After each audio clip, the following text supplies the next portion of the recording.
Bonjour à tous, très heureux de vous retrouver sur Le Figaro TV. Et si le service militaire faisait son grand retour près de 30 ans après sa suspension par Jacques Chirac, son lointain successeur Emmanuel Macron entend le remettre en œuvre sur fond de guerre en Ukraine et de pression de plus en plus forte exercée par la Russie. Alors quelle forme cela prendrait-il? Et puis surtout, pour quelle efficacité? On en parle dans un instant avec la spécialiste des questions de défense, Bénédicte Chéron. Nous reviendrons dans cette émission sur la commission d'enquête sur l'audiovisuel public lancée cette semaine à l'initiative des députés UDR. On vous dévoilera notamment avec Guillaume Roquette les résultats de l'étude de l'Institut Thomas More sur le pluralisme dans les matinales de Radio France, étude apparaître ce week-end dans le Figaro Magazine. Et puis vous le savez peut-être, le Figaro fêtera en 2026 ses 200 ans d'existence et depuis quelques jours une formidable rétrospective de ces 200 ans de journalisme est à retrouver en librairie, livre rédigé sous la direction d'Étienne de Montetti, directeur de la rédaction du Figaro littéraire. Il sera avec nous pour nous en dire quelques mots, ce sera en troisième partie.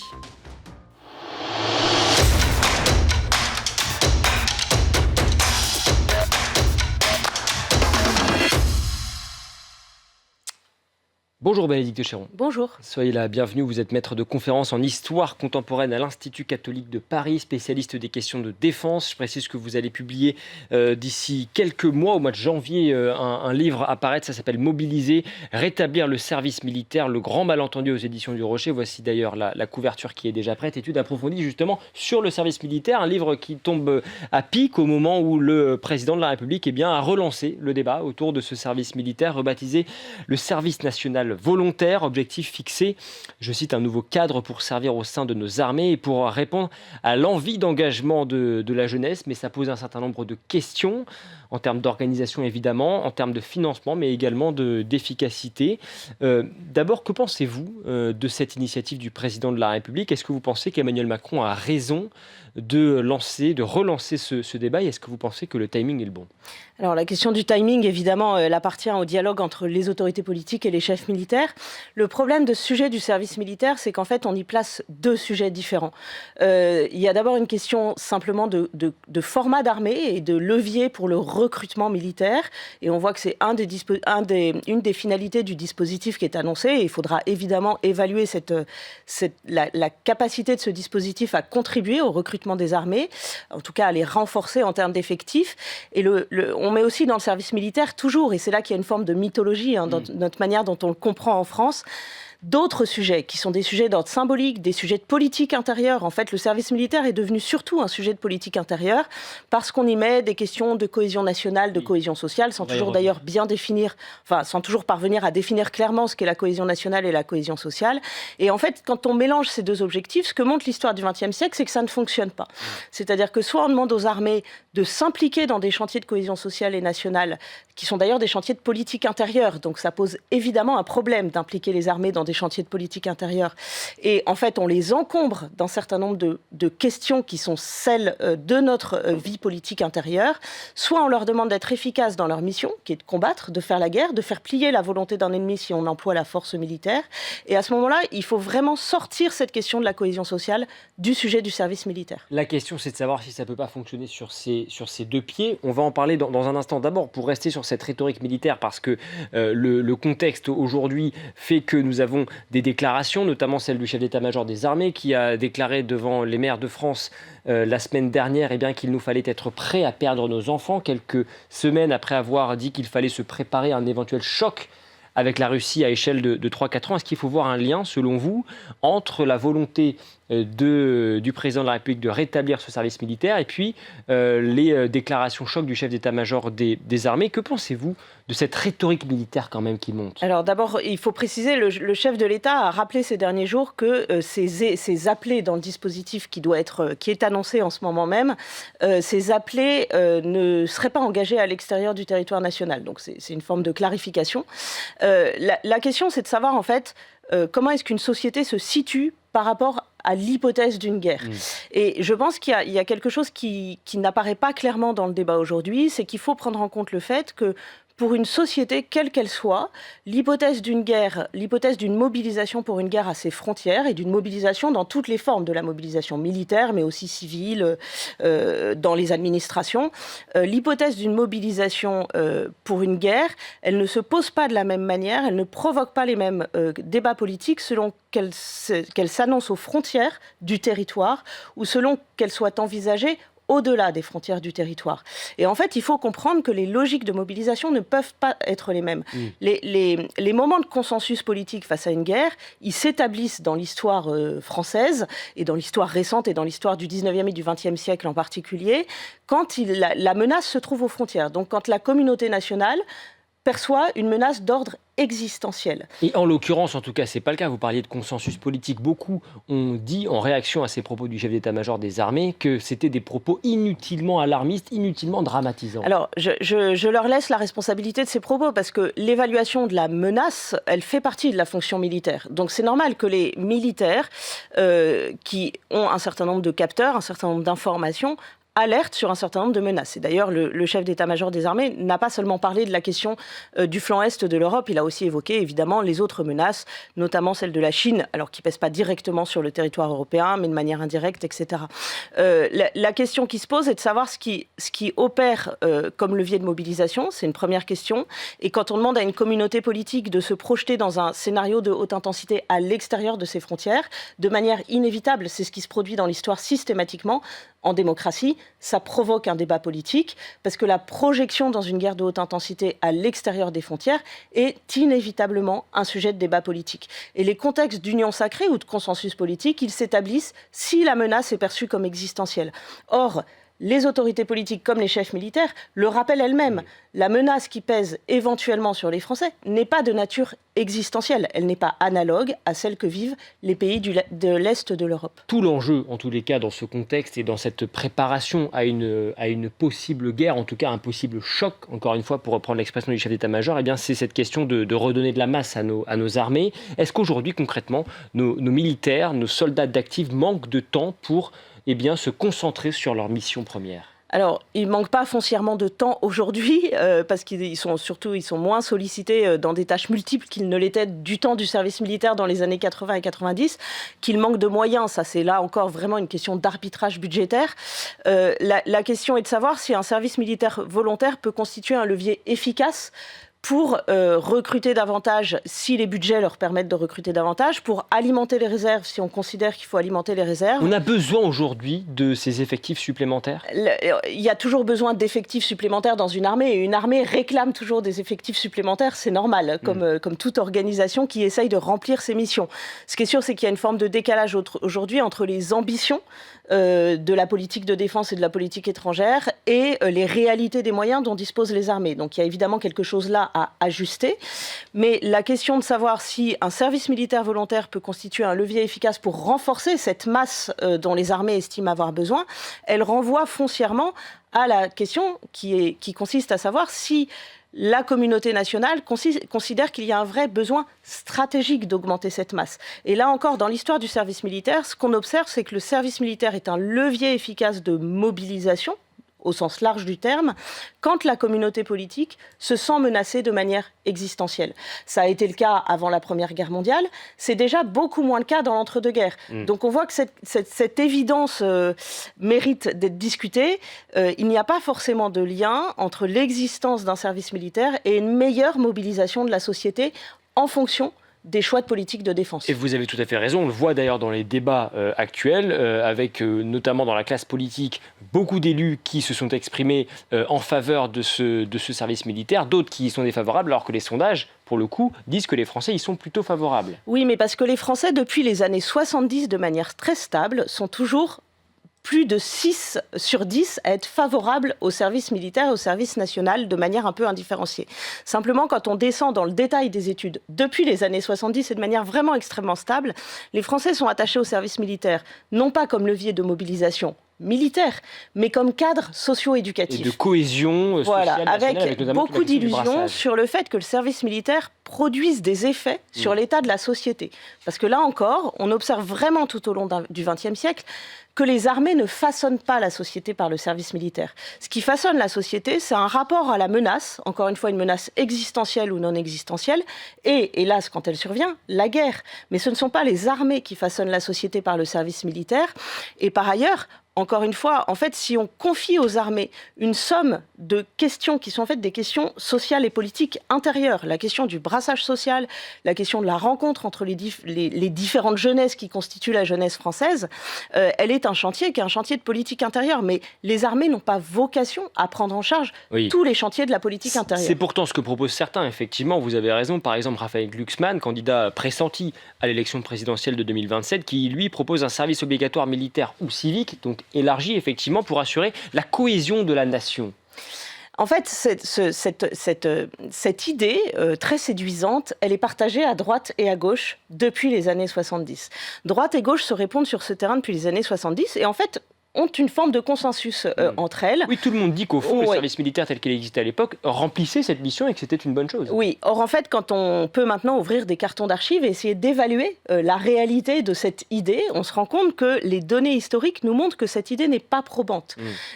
Pourquoi ? Parce qu'en fait, ce qu'on constate, c'est que dans la vie des appelés, à partir du moment où la communauté politique dans son ensemble ne ressent pas une menace existentielle, ne considère pas que pèse sur elle une menace existentielle, une menace guerrière existentielle, le service militaire est vécu comme autre chose qu'une préparation à la guerre. Il est vécu comme une expérience, positive ou négative, ennuyeuse ou enrichissante, selon les individus, mais il est vécu comme une expérience qui constitue une parenthèse dans la vie d'un individu qui s'étale sur plusieurs dizaines d'années. Donc en fait, cette parenthèse, elle ne vient pas modifier substantiellement les grandes tendances de la vie sociale et politique. L'individualisation des modes de vie et des valeurs, dont on regrette aujourd'hui certains effets et qui débutent dans les années 1950 et qui n'est pas l'individualisme, je le précise, elle s'enclenche dans les années 50. Tous les garçons font leur service militaire et elle n'est pas freinée ni infléchie par le service militaire. Dans les années 80, on a l'ambition de confier les jeunes issus de l'immigration et qui ont des difficultés d'intégration au service militaire et vraiment de donner cette mission au service militaire. Jean-Pierre Chevènement le fait en 89 quand il est ministre de la Défense. Et en fait, les rapports montrent que ça ne fonctionne pas. Donc en fait, il ne faut pas se leurrer sur la capacité des armées à façonner la société. En démocratie, il y a même une question qui se pose sur le fait qu'on délègue cette tâche aux armées, ce qui est un vrai sujet. Et par ailleurs, ça distrait les armées de leur vraie fonction qui est de se préparer à la guerre. Et ça entretient l'idée malgré tout aussi que finalement, les autres parties de la société, les autres composantes de la société, qui devraient aussi assumer un certain nombre de responsabilités, peuvent s'en décharger. Mais est-ce qu'on peut pour autant reprocher à Emmanuel Macron de vouloir, comme il dit, renforcer ce pacte armée-nation ? En fait, le pacte armée-nation, très honnêtement, je ne sais pas ce que c'est. Et il faut le définir, ce pacte armée-nation. Les Français, en fait, dans les années 70 et 80, au début des années 80, ce qu'on observe dans les enquêtes, c'est que pour la majorité des Français, il n'y a pas de lien entre faire son service militaire et la défense nationale. Il y a moins de 4 Français sur 10, en 83-84, pour qui il y a un lien entre faire son service militaire et la défense nationale. Donc ce qu'on observe, alors c'est totalement contre-intuitif, mais c'est qu'on peut passer 10 mois sous l'uniforme à fréquenter les armées sans mieux comprendre les exigences de la défense nationale. C'est vécu comme une expérience. C'est ça qu'il faut comprendre. Exactement au sens où, dans le marketing aujourd'hui, on emploie le mot expérience. C'est une expérience positive ou négative, mais dont les effets en termes de compréhension des logiques de la guerre et de compréhension du modèle de défense et des choix de politique de défense n'est pas du tout évidente. Emmanuel Macron qui dit envisager donc environ 50 000 personnes d'ici 2035 pour ce service militaire, une dizaine de milliers de jeunes a priori dès l'été prochain sous la forme encore une fois du volontariat. Pour bien comprendre ce dont on parle aujourd'hui, l'armée française, les militaires d'actifs, c'est quoi ? C'est à peu près 200 000 soldats. Nous avons les réservistes, c'est 50 000, 53 000. De combien de personnes on a besoin concrètement aujourd'hui ? Alors, je ne répondrai pas à cette question parce que la question du format des armées, elle répond vraiment à des objectifs de politique de défense. Donc, le nombre de personnes dont on a besoin sous l'uniforme dépend des objectifs qu'on assigne à ces armées. Mais en cas de choc avec la Russie, est-ce qu'on a aujourd'hui les moyens d'y faire face dans la durée ? Alors, ce que disent les chefs militaires, c'est que ce n'est pas le cas et qu'il faudrait, que de toute façon, les armées françaises n'agissent jamais seules et agissent en coalition et en alliance. Et que donc, il y a évidemment des des additions à faire pour arriver à mesurer nos capacités d'action militaire. Mais la question, encore une fois, c'est de savoir comment est-ce que le débat peut être compris politiquement par les Français. C'est-à-dire qu'on peut décider de faire un certain nombre d'arbitrages budgétaires. Et on voit qu'ils sont difficiles à poser en ce moment, ces arbitrages budgétaires. Mais si les Français ne perçoivent pas qu'il y a une absolue nécessité de renforcer les armées, alors cette question ne sera pas comprise, ne sera pas audible. En fait, il y a vraiment un décalage entre la manière dont les autorités politiques considèrent comme une évidence le fait que se projeter dans un conflit de haute intensité à l'est de l'Europe, c'est équivalent à se sacrifier pour la nation. Et en fait, pour aucune société, la projection dans un conflit de haute intensité à l'extérieur de ses frontières n'est équivalent au fait de se battre pour le territoire. Et c'est là qu'il y a un hiatus en fait dans le débat qui est posé actuellement. Mais ce que vous dites du coup, c'est qu'à vous suivre, il y a un risque de flop. On parle d'un service sur la base du volontariat. En fait, si l'objectif est effectivement d'avoir 3000 volontaires l'année prochaine, probablement ces 3000 volontaires seront là parce que c'est un objectif très raisonnable. Là, on parle de dizaines de milliers de jeunes. Si on est à 10 000 dans les années suivantes, c'est encore un objectif réaliste. L'objectif de 50 000, il est très ambitieux. Si la donne géostratégique ne change pas pour les Français. La question se trouve là. Les systèmes de volontariat dans le service militaire généralisé qui était celui des années 80 et 90, ils ont existé déjà. Donc on a des échelles pour essayer de mesurer combien de jeunes Français, dans une démocratie libérale avec des modes de vie individualisés, sont prêts à envisager sérieusement l'engagement militaire. Et en fait, on voit que dans ces systèmes de volontariat dans les années 80 et 90, il y avait en vitesse de croisière 10 000 jeunes qui étaient partants pour ce qu'on appelait le volontariat service long. Et dans les années 90, on a eu besoin d'un peu plus parce qu'il y avait beaucoup d'engagements extérieurs, en particulier dans les Balkans. Donc on a créé un nouveau statut qui était les appelés volontaires pour une action extérieure. Et avec une très forte incitation financière, c'est-à-dire qu'ils étaient presque rémunérés comme des soldats professionnels, on est monté à 20 000, 22 000, 23 000. Mais sur une période courte et avec une très forte incitation financière. Et en fait, quand on voit les chiffres, quand on observe les chiffres de recrutement des armées aujourd'hui, ce qu'on observe, c'est que les armées arrivent à obtenir à peu près le déclenchement d'un volontariat dans la même proportion de chaque classe d'âge pour un engagement professionnel dans les armées professionnelles.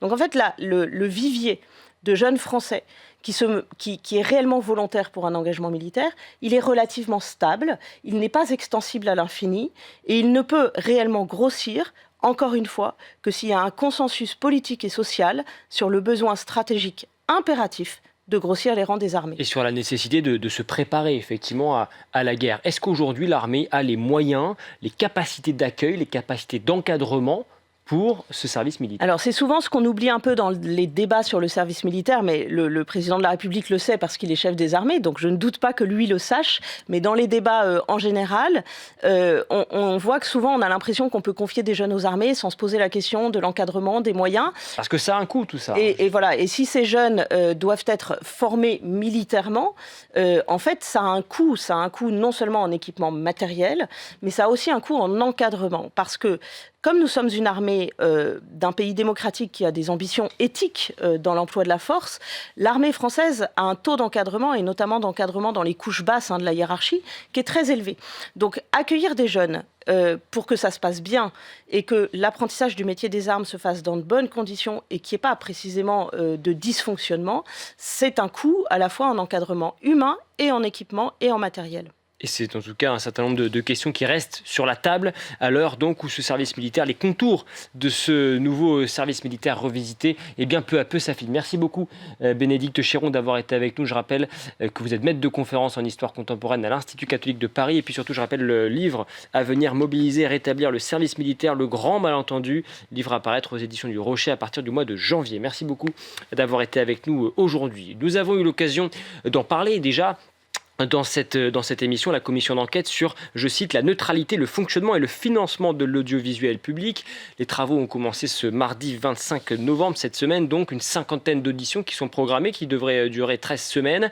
Le rapporteur de cette commission d'enquête, le député UDR, Charles Alonc, était notre invité, vous vous en souvenez peut-être, dans Point de vue il y a quelques jours. Voici ce qu'il répondait à propos de la question en particulier du financement de l'audiovisuel public. Quand les Français contribuent à hauteur de 4 milliards d'euros par an, 4 milliards d'euros par an, c'est quoi? C'est l'équivalent d'un réacteur nucléaire, c'est l'équivalent de 400 écoles, c'est l'équivalent d'un salaire, par exemple, de 100 000 professeurs chaque année, c'est l'équivalent de 20 000 places de prison. 4 milliards d'euros par an, c'est la moitié du budget du ministère de la Culture qui est attribué à l'audiovisuel public.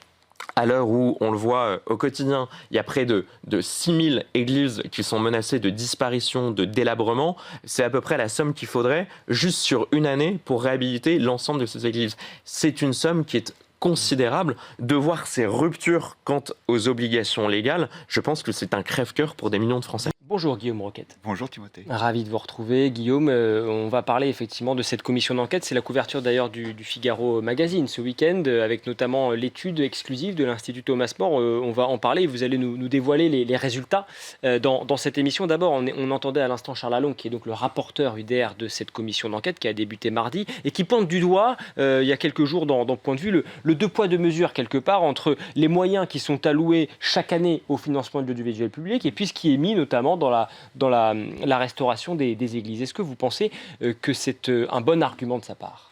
Oui, je pense que ce sont les chiffres qui parlent d'eux-mêmes. Effectivement, Charles Along le rappelait à l'instant, l'audiovisuel public, c'est 4 milliards d'euros par an.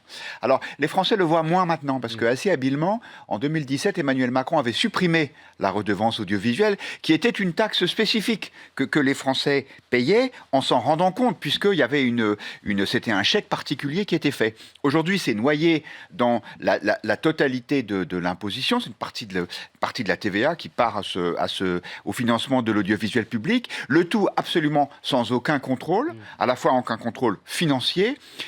France Télévisions est gérée en dépit du bon sens. Le niveau des salaires y est très élevé, plus de 70 000 euros par an, donc le salaire moyen, vous vous rendez compte. C'est une espèce de gigantesque bateau ivre qui, chaque année, perd davantage d'argent, en coûte de plus en plus, et il y a quelque chose qui ne va pas parce que le système, il est hors de contrôle, clairement. Pour reprendre effectivement les propos de Charles Along il y a quelques jours, il nous disait dans n'importe quelle entreprise privée, Delphine Ernotte aurait été virée. Est-ce que il a raison de dire cela ou est-ce que c'est pas un peu une forme de populisme malgré tout ? Alors, je pense que c'est un constat. Effectivement, France Télévisions, ça n'est pas... En fait, c'est le pire des deux systèmes. C'est-à-dire que il y a il n'y a pas la rigueur d'une entreprise privée, puisqu'il n'y a pas les garanties d'efficacité, de productivité d'une entreprise privée, de correction budgétaire quand les déficits sont trop importants. Mais il y a une mission quelque part de service public. Et bien voilà, et au nom de cette mission de service public, eh bien, c'est open bar. Et en plus, cette mission de service public, elle n'a jamais été précisément définie.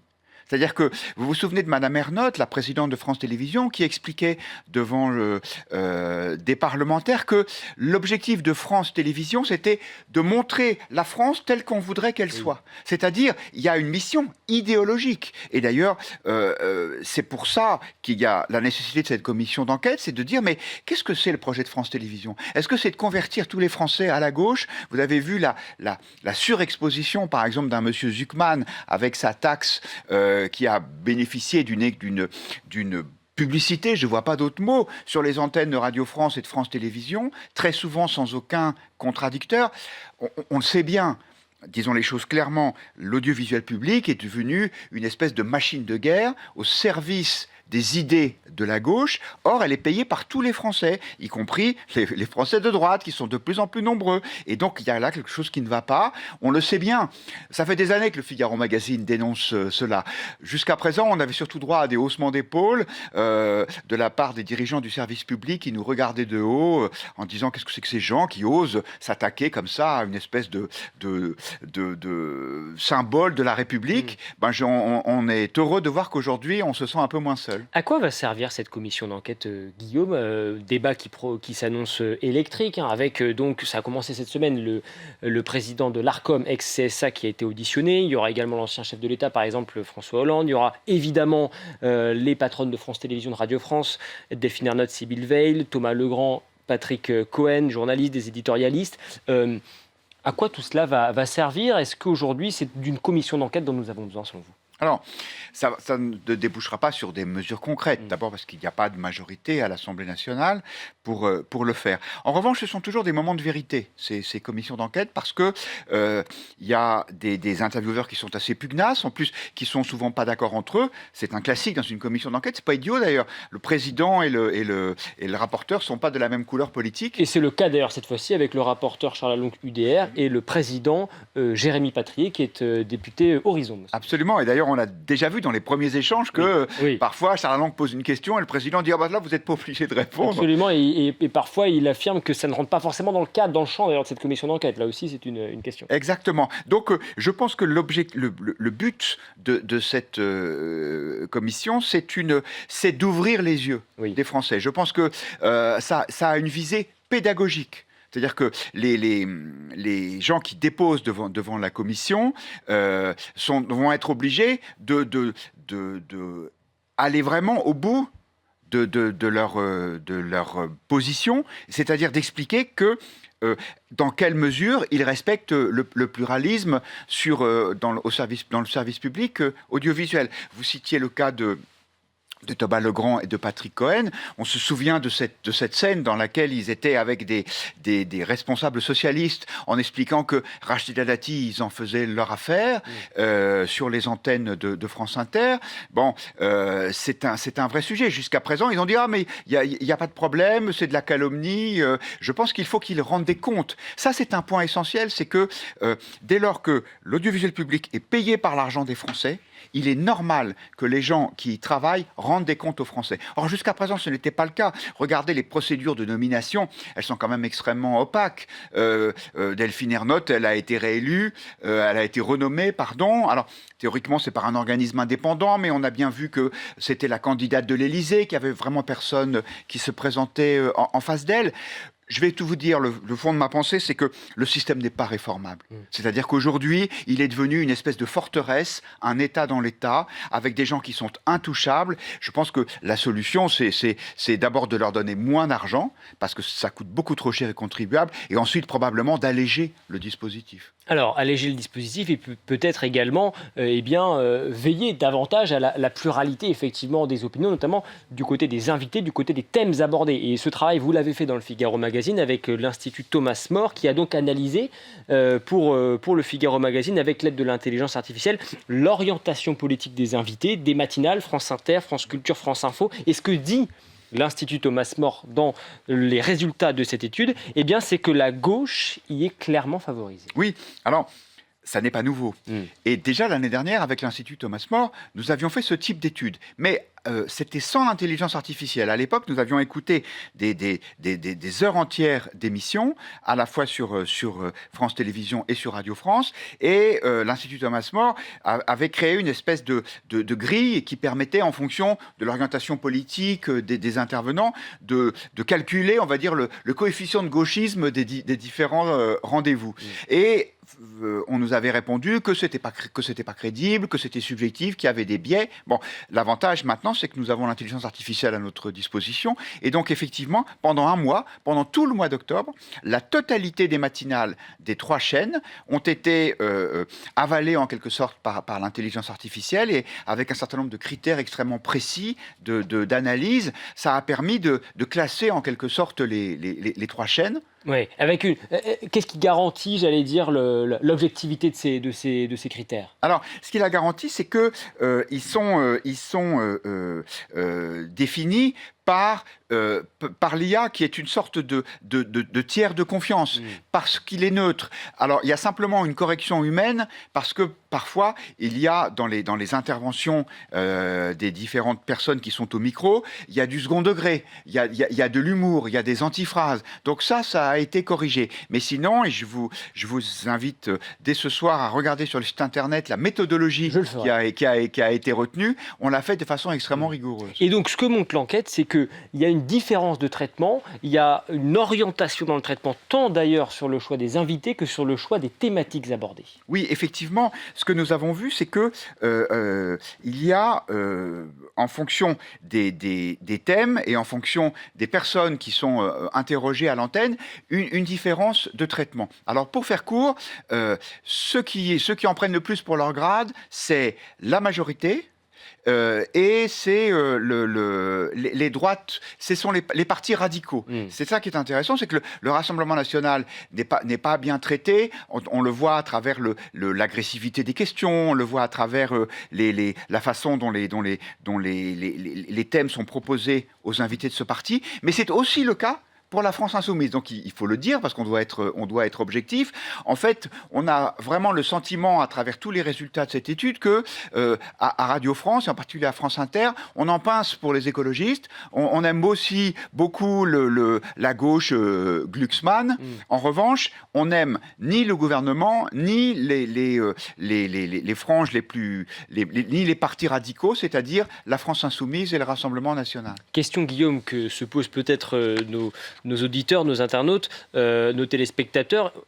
Au fond, certains vont vous dire, attendez, on pourrait dire exactement la même chose du groupe Bolloré. Alors, c'est vrai, vous avez raison. La différence, c'est que le groupe Bolloré, c'est une chaîne privée. C'est-à-dire que c'est une chaîne qui n'est pas financée par le contribuable. Moi, ça ne me dérange pas du tout que Charline Vanhoenacker, qui dans notre classement apparaît comme la plus engagée à gauche parmi tous les intervenants de Radio France, puisse se moquer comme ça de toutes les idées de droite et de tous les gens qui ne sont pas suffisamment à gauche pour elle. Vous simplement dites, mais pas sur le service public. Ce qui me gêne, c'est qu'elle le fasse avec mon argent. Oui. C'est aussi simple que ça. Ça, c'est le premier point qui me gêne. Le second point qui me gêne, c'est qu'il n'y a pas de pluralisme. C'est-à-dire qu'il n'y a pas d'humoriste de droite à France Inter. Et donc, il y a vraiment un sujet. Et en plus, c'est une télévision officielle, si vous voulez. Ça s'appelle France Télévisions. Eh bien, je suis désolé, mais pour moi, France Télévisions, Radio France, devrait être beaucoup plus représentatif de ce que sont les idées des Français aujourd'hui. Or, elles le sont de moins en moins, puisqu'on le voit, plus les idées, les thématiques du Rassemblement national rencontrent du succès dans l'opinion, et plus elles sont combattues sur ces antennes. Est-ce que vous pensez, Guillaume, qu'il y a un lien entre ce que nous évoquons à l'instant et puis la baisse des audiences qui, pour le coup, est significative, en tout cas chez France Inter dans la matinale? C'est ce que révèle la dernière enquête Médiamétrie. Et c'est d'ailleurs ce qu'analyse dans le Figaro Magazine ce week-end Judith Weintraub. Il y a un lien, selon vous? Alors, déjà, vous avez raison. J'ai parlé de Radio France globalement. En fait, il faudrait vraiment faire la différence, et on essaye de le faire parce qu'on fait notre métier de façon rigoureuse, entre France Inter et France Info. Il y a une tonalité de gauche évidente sur France Inter. Ce n'est pas le cas sur France Info, qui remplit beaucoup mieux sa mission, qui est une mission d'information, sans prêter le biais à des prises de position idéologiques trop marquées. Et d'ailleurs, j'allais presque dire, on constate que les audiences de France Info sont bonnes. Alors maintenant, parlons de celles de France Inter. Ils sont pour le coup en chute significative. Alors oui, d'abord, il faut dire quand même qu'ils étaient montés très haut. Oui. France Inter est un formidable succès d'audience, parce que d'abord, c'est fait de façon extrêmement professionnelle, ensuite parce que vous avez un certain nombre de gens dans notre pays qui partagent ces idées et donc qui se reconnaissent parfaitement, j'allais dire de façon chimiquement pure sur France Inter, mais effectivement, le problème de France Inter, et Judith Weintraub l'explique dans son article, c'est qu'elle est un peu prise entre deux feux, c'est-à-dire que les critiques étaient tellement fortes qu'ils ont dû un peu montrer qu'ils n'étaient pas aussi militants qu'on les accusait de l'être, par exemple en se séparant de l'humoriste Guillaume Meurice. Oui. Mais de ce fait, ils ont déçu la frange la plus à gauche de leur auditoire, en tout cas c'est mon analyse, sans pour autant ramener chez eux des gens qui trouvent qu'il n'y a pas encore suffisamment de pluralisme, et donc ils sont un peu perdants sur les deux tableaux. Est-ce que vous pensez que l'hypothèse d'une privatisation de l'audiovisuel public serait une bonne solution? Moi je le pense, oui. Peut-être qu'il faut garder une chaîne culturelle grand public qui soit en quelque sorte la déclinaison audiovisuelle de ce que sont un certain nombre de ce que devrait être en tout cas un certain nombre de priorités de défense de notre patrimoine, de la connaissance de l'histoire, de la culture française, bref, la connaissance du pays. Une chaîne d'information peut-être d'information continue, et encore, il me semble que par le pluralisme, le secteur privé réalise ça très bien. Vous voyez par exemple qu'il n'y a jamais de polémique sur l'orientation idéologique de TF1. Jamais. Or, TF1 est une chaîne qui a été privatisée, et on se rend bien compte que finalement, c'est pas du tout la nature capitalistique d'une chaîne qui est déterminante pour son positionnement. Donc oui, je pense que ça permettrait de faire des économies. Et ensuite, je pense que ça va être très difficile de réformer cet audiovisuel public, parce que notamment, Julie de Weintraub l'explique, dans la rédaction de France Inter, la direction peut essayer de rétablir un peu d'équilibre, mais le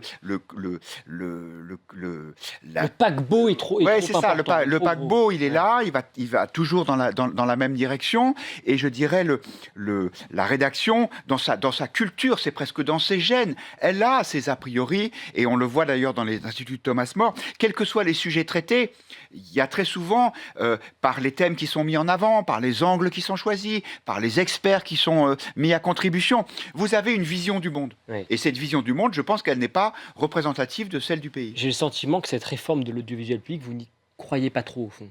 Non, moi je n'y crois pas. Je pense qu'effectivement, c'est un système qui sera très difficile à réformer. Maintenant, ce que j'espère quand même, c'est qu'on puisse mettre en place un certain nombre d'outils qui permettent de mesurer le pluralisme. C'est ce que nous essayons de faire. Je pense que le service public sur ce sujet, c'est nous, Figaro Magazine, qui avec l'Institut Thomas More, essayons de rendre le plus objectif possible notre critique, pour qu'on ne nous dise pas « Ah, mais c'est juste parce que vous êtes un journal de droite et donc vous n'aimez pas l'audiovisuel public ». Non, c'est pour ça qu'on sort ces batteries de chiffres, c'est pour ça qu'on sort ces études, qui sont sûrement améliorables, qui pourraient sûrement être rendues encore plus pertinentes, mais je pense que c'est cet effort-là qu'il faut faire, c'est dans cette direction-là qu'il faut aller, c'est-à-dire mesurer la neutralité, le pluralisme du service public. Un mot rapidement, Guillaume, pour terminer, sur votre éditorial dans lequel vous analysez notamment le succès grandissant d'un certain nombre de propositions culturelles qui sortent justement de la doxa dominante, et il est fait référence notamment au film Sacré-Cœur qui a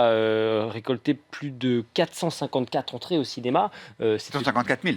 Pardon, évidemment, 450 000 entrées au cinéma. D'autres spectacles également que vous évoquez, La Dame de Fer, par exemple, sur l'histoire de Notre-Dame de Paris. Et vous dites, en matière culturelle, plus la liberté d'expression est menacée sous des prétextes fallacieux, plus les citoyens se rebellent contre la doxa qu'on entend leur imposer. Oui, c'est vrai. Vous pouvez aussi en juger à travers le succès incroyable du Puy du Fou, oui. qui a dépassé les 3 millions de visiteurs. C'est un record absolu. Sans aucune subvention. Sans aucune subvention. Et le moins qu'on puisse dire, c'est qu'on n'en fait pas beaucoup la promotion sur les ondes des médias publics. Oui, je pense que les Français se sont rendus compte qu'il y avait une culture officielle, qui d'ailleurs est parfois dénoncée par Rachida Dati avec une forme de courage, parce qu'en général, le ministre de la Culture, il a plutôt tendance à suivre ce monde-là. Et donc, cette culture officielle qu'on voit aussi dans le cinéma, qui est un secteur très largement subventionné, avec beaucoup de films qui ne rencontrent jamais le public parce que ce sont des films militants, et cette confusion des genres entre culture et militantisme, elle est de plus en plus rejetée par les Français. Merci Guillaume, merci beaucoup. À retrouver le Figaro Magazine ce week-end, donc avec cette couverture La Panique à Radio France, et notamment donc les résultats en détail et exclusifs de l'étude de l'Institut Thomas More dont on a dit un mot tout à l'heure. Résultats à retrouver également sur le Figaro.fr pour rentrer très précisément dans tous les détails. Merci beaucoup Guillaume. On va maintenant s'accorder un petit instant Cocorico. Voici un livre, vous le savez, le Figaro fêtera ses 200 ans d'existence cette année, enfin plutôt en 2026, dans quelques mois. Et pour l'occasion, eh bien, notre journal investira à la nef du Grand Palais pour 3 jours de festivités autour d'une exposition immersive retraçant l'histoire du Figaro. Ça va se passer du 14 au 16 janvier 2026. Et en attendant cet événement inédit, le directeur du Figaro littéraire, Étienne de Montetti, propose dans ce livre dont je vous parlais une plongée dans 2 siècles d'histoire politique, d'histoire littéraire, d'histoire culturelle, à travers donc un ouvrage exceptionnel. On en parle avec lui dans un instant. Le Figaro fête ses 200 ans. Du 14 au 16 janvier 2026, rendez-vous au Grand Palais. Pour la première fois, le Figaro dévoile 2 siècles d'histoire avec une exposition exceptionnelle. Plus de 201 photos, affiches, archives et des images inédites de l'INA. Sur les façades intérieures du Grand Palais, une projection géante, immersive, spectaculaire. Sous la nef, pendant 3 jours, nos journalistes vous donnent rendez-vous pour des débats, des rencontres, des conférences et toutes les émissions du Figaro TV. Un événement unique, ouvert à tous. Venez célébrer les 200 ans du Figaro avec nous.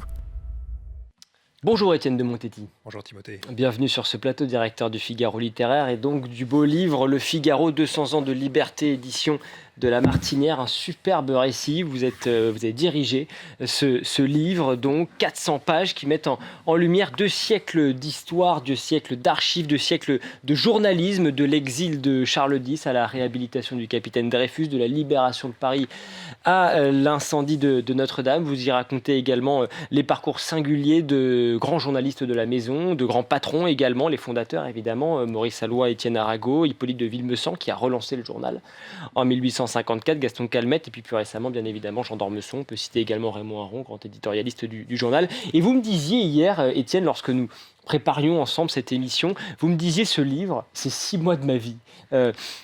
Qu'avez-vous envie justement de partager à nos téléspectateurs de ces 6 mois ? Ben, je voudrais dire que c'est une histoire de presse, une histoire d'homme, une histoire d'histoire, avec un S et un grand H, éventuellement, tout à fait considérable. Effectivement, j'y ai passé quelques mois. Vous avez épluché toutes les archives. J'ai travaillé avec le service d'archives du Figaro, j'ai travaillé avec le service photo du Figaro, et en réalité, on a pendant 6 mois, en quelque sorte, géré nos frustrations. C'est-à-dire, on peut parler de ce sujet, bien sûr, et on doit en parler, parce qu'il y a des événements majeurs, mais il y a des tas d'événements qui ont été, non pas oubliés, mais délaissés, faute de place, faute de temps. C'est-à-dire que à de rares exceptions près, le Figaro est toujours à la une de l'actualité et il a une histoire en soi comme force médiatique depuis 200 ans, un petit peu moins parce que l'essor date plutôt du Second Empire que de la fin de la Restauration. Mais voilà, et c'est donc un journal dans l'histoire duquel on se plonge, qui est absolument considérable. Le plus ancien quotidien français de 200 ans d'existence, livre qui fait 400 pages, il aurait pu en faire le double, voire bien. On aurait pu faire 3 volumes sans problème, encore, avec des productions d'archives et d'anecdotes. Comment vous y êtes-vous pris alors pour raconter donc ce qu'est le Figaro depuis sa fondation le 15 janvier 1826 par Étienne Arago, Maurice Alloy. À l'époque d'ailleurs, c'était une simple feuille de papier en réalité. Oui, ça commence comme à l'époque les petits journaux. Il y avait la grande presse, des journaux plus institutionnels qui s'appelaient le Journal du débat ou le Constitutionnel. Puis il y avait d'innombrables feuilles, parfois extrêmement éphémères. Et le premier Figaro avait vocation à être éphémère. Simplement, il y a un miracle. C'est que ce nom de Figaro qui a été pris parce que le mariage de Figaro était joué quelques mois plus tôt à Paris. Dans ce climat de la fin de la Restauration, un peu comparable à la fin du règne de Louis XVI, dans ce climat, tout d'un coup, la Comédie Française remet à l'affiche la fameuse pièce de Beaumarchais. La fameuse pièce de Beaumarchais qui avait eu tant d'effets en 1787, 88, 89.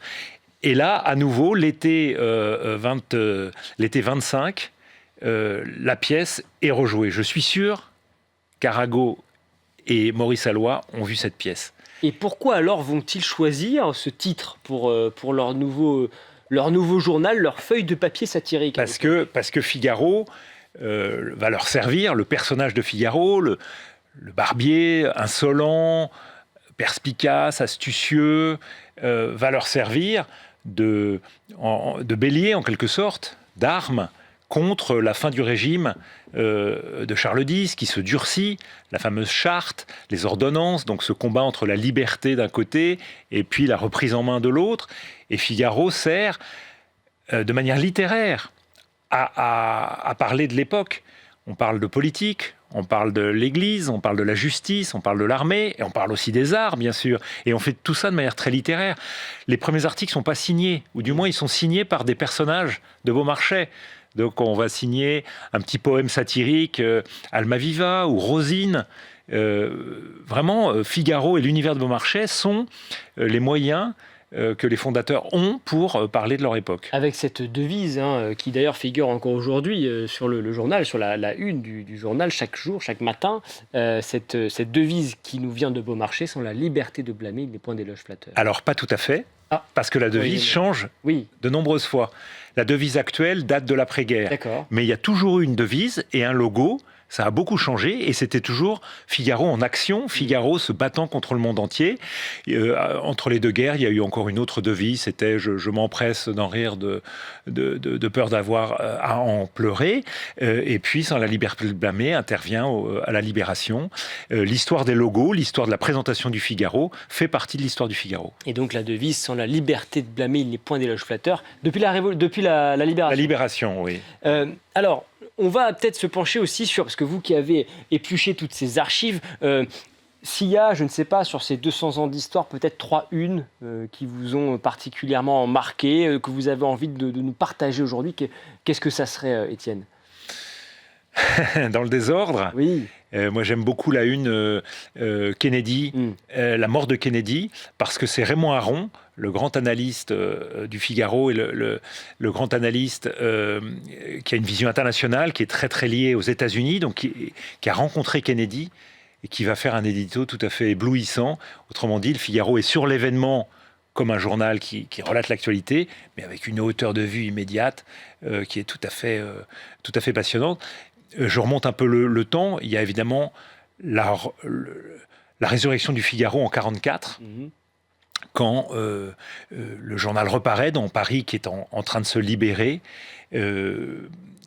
Mauriac fait un éditorial tout à fait éblouissant pour saluer l'arrivée du général de Gaulle, qui est intitulé le premier des nôtres. Mais des unes, mon Dieu, il y en a des dizaines. Là, vous en présentez une, oui, c'est celle-ci. Voilà, pour ceux qui nous regardent à la télévision, effectivement, donc cette une qui date d'août 1944, voilà. La Libération de Paris, avec cet éditorial, effectivement, de François Mauriac, grand chroniqueur du Figaro. À l'époque, le directeur du journal, c'est Pierre Bresson. Tout à fait. Mais on pourrait aussi parler, par exemple, de la une que le journal a consacrée à la sortie de prison de Dreyfus. Oui. Le Figaro était très ardent pour la défense du capitaine Dreyfus contre ses lecteurs. Et à sa sortie de la prison de Rennes, au terme duquel il avait été gracié par Loubet, un journaliste du Figaro va prendre le train. Dreyfus prend le train pour regagner sa famille, tout simplement. C'est un long voyage. Après des mois de Après des mois de feuilleton, l'exil, évidemment, l'exil affreux à l'île du Diable, et puis évidemment, tous ces procès à répétition. Un journaliste qui s'appelait Jules Huret, qui était très astucieux, prend le train avec Dreyfus et parvient à l'aborder. Dreyfus connaît le Figaro et connaît l'importance du Figaro dans sa défense. Et donc, il va y avoir un entretien entre Huret et Dreyfus qui va durer des heures et des heures et qui va donner lieu à un très très long article où Huret va raconter non seulement ce voyage avec Dreyfus, mais aussi les premières confidences de Dreyfus à sa sortie de prison et son regard sur cette affaire qui l'a à la fois dépassé, terrassé et magnifié. C'est un document historique exceptionnel que je reproduis dans le livre, évidemment. Et donc, il fait cette première interview du capitaine Dreyfus à sa sortie de prison dans le train. Dans le train, exactement. Parce que c'est un journaliste astucieux. Et il se dit que le meilleur moyen, c'est pas de demander l'autorisation à quiconque, c'est simplement de suivre Dreyfus qui prend le train comme un citoyen avec son frère. Et c'est une grande étape dans l'histoire du Figaro, cette affaire Dreyfus, parce que c'est évidemment une affaire qui va être largement documentée. Il y aura également des écrits de Zola, par exemple, qui vont paraître dans notre journal à de très nombreuses reprises. Et le Figaro va être le premier journal à publier la preuve, justement, que les documents qui accablent le capitaine Dreyfus sont des faux. Oui, en effet, le Figaro a comme collaborateur, au moment de l'affaire Dreyfus, quelqu'un qui s'appelle Bernard Lazare, et qui va être le premier défenseur de Dreyfus. C'est un nom un peu oublié, injustement, sauf par Péguy qui le célèbre dans notre jeunesse. Et Bernard Lazare va signaler à la direction qu'il a véritablement les preuves que c'est une machination épouvantable où se mêlent des intérêts particuliers, des intérêts nationaux, et qu'il faut absolument prendre la défense de Dreyfus. Et la direction du Figaro va prendre fait et cause pour Dreyfus et solliciter Zola, qui va effectivement faire les grands textes pour Dreyfus. Ça s'appelle « Pour les Juifs ». Il y a d'autres articles qui montrent véritablement, avec le talent de Zola, que cette cause mérite d'être défendue. C'est très important, mais c'est très coûteux pour le journal, parce qu'en réalité, le lectorat du Figaro, plutôt pro-militariste, plutôt du côté de l'ordre, que de la controverse. Et le lectorat va partir pour le journal d'en face, qui s'appelle Le Gaulois, Et ça va être une affaire à la fois considérable, mais extrêmement coûteuse pour le Figaro, qui manque de faire faillite, en réalité. Parce que... Suite à cette affaire. Ah, mais les lecteurs s'en vont. Finalement, la direction, qui pourtant a sa conscience pour elle, est licenciée. Et puis, Dieu merci, cette affaire terrible s'interrompt au début du XXe siècle, avec véritablement justice rendue à Dreyfus. Et Gaston Calmette, qui reprend la direction, pousse un soupir de soulagement, parce que, Dieu merci, on va pouvoir, entre guillemets, parler d'autre chose et reconstituer un lectorat qui s'accordera sur d'autres choses que sur cette cause qui a tellement divisé la France. Et qui fait partie de l'histoire de France et aussi de l'histoire de notre journal du Figaro. Oui, et ça fait partie de ces miracles du Figaro, parce que l'affaire Dreyfus aurait pu être fatale au Figaro, comme d'autres moments du Figaro, où pour des raisons politiques ou des raisons économiques, ce journal aurait pu disparaître comme tant étant de titres depuis 200 ans. Alors un mot peut-être sur les grandes interviews également qui vous ont marqué forcément lorsque vous vous êtes replongé dans toutes ces archives, et vous y consacrez plusieurs pages, évidemment, dans ce livre, dans cette rétrospective sur ces 400 ans. D'ailleurs, en voici encore une fois, pour ceux qui nous regardent à la télévision, l'une d'entre elles. Sur ces grandes interviews, alors il y a évidemment des interviews de présidents français et étrangers. Je vois par exemple l'interview du chancelier Adenauer, le président Pompidou, évidemment. Il y a également une interview du pape. Oui, et c'est très amusant, et ça montre plusieurs choses. La première chose, c'est que cette interview, elle est signée de Séverine. Séverine, c'était une disciple de Jules Vallès, qui était lui aussi chroniqueur du Figaro. Autrement dit, dans le Figaro de la fin du 19e siècle, écrivaient des gens qui n'avaient pas forcément les idées du lectorat. Simplement, Hippolyte de Villemessant, qui était le patron à l'époque, aimait le talent de gens qui ne lui ressemblaient pas, mais qui lui apportaient des tonalités différentes. Et Séverine, en bonne socialiste anarchiste, s'intéresse à la condition ouvrière. Or, à l'époque, au Vatican, le pape Léon XIII vient de publier une encyclique qui s'appelle Rerum Novarum, et qui est consacrée à quoi ? À la condition ouvrière. Et on le sait, Léon XIV aujourd'hui a repris le nom de Léon parce que un certain nombre de problématiques soulevées par Léon XIII l'intéressent. Et donc, Séverine va demander audience au pape sur ces questions relatives aux ouvriers. Et elle va rapporter l'histoire de son entretien avec le pape, et ça va être publié en une du Figaro. Alors, il faut préciser qu'à l'époque, les interviews ne sont pas seulement questions-réponses. Oui, c'était très différent d'aujourd'hui. C'était une sorte d'enrobé, comme on dirait dans un langage. On appelle ça des enrobés, c'est-à-dire on textualise, on raconte un peu sa rencontre. J'ai ouvert la porte, j'ai salué mon interlocuteur, et puis on glisse des propos de l'intéressé. Un autre journaliste du Figaro va rencontrer Tolstoï, par exemple, le grand écrivain russe. On est à la charnière entre le 19e et le 20e. Tolstoï est un homme considérable. Hein. Les premiers Nobel ont pensé à lui pour le prix Nobel de littérature. Il l'a raté, mais c'est un esprit très très important. Et donc, le Figaro publie des propos de Tolstoï. Voilà. Et puis, peu à peu, l'interview va se généraliser dans la presse, et le Figaro, avec l'importance qui est la sienne, va évidemment jouer un rôle considérable. Et là, on peut parler d'interviews de Norman Mailer, de Konrad Adenauer, plus récemment de tous les grands chefs d'État. Oui. Nos journalistes recueillent des interviews. Très régulièrement. Un mot peut-être rapidement pour terminer. On peut pas tout dire, bien sûr, et c'est à découvrir dans le livre. Il y a un autre événement auquel le Figaro a beaucoup contribué, c'est la construction de la Tour Eiffel. Parce que c'est quand même aujourd'hui un symbole dans le monde entier. Et en réalité, il n'était pas du tout acquis que la Tour Eiffel puisse être construite. Il n'était pas encore moins acquis qu'elle puisse rester ensuite dans le temps. Et le Figaro, et d'ailleurs encore une fois une très très belle page, a largement contribué. En effet, là encore, le Figaro a le courage, l'audace d'aller à l'encontre de ses lecteurs. À l'époque, l'idée de cette tour métallique qui va casser la perspective de l'école militaire est combattue par toutes les institutions, les académies et beaucoup d'artistes, d'architectes, etc.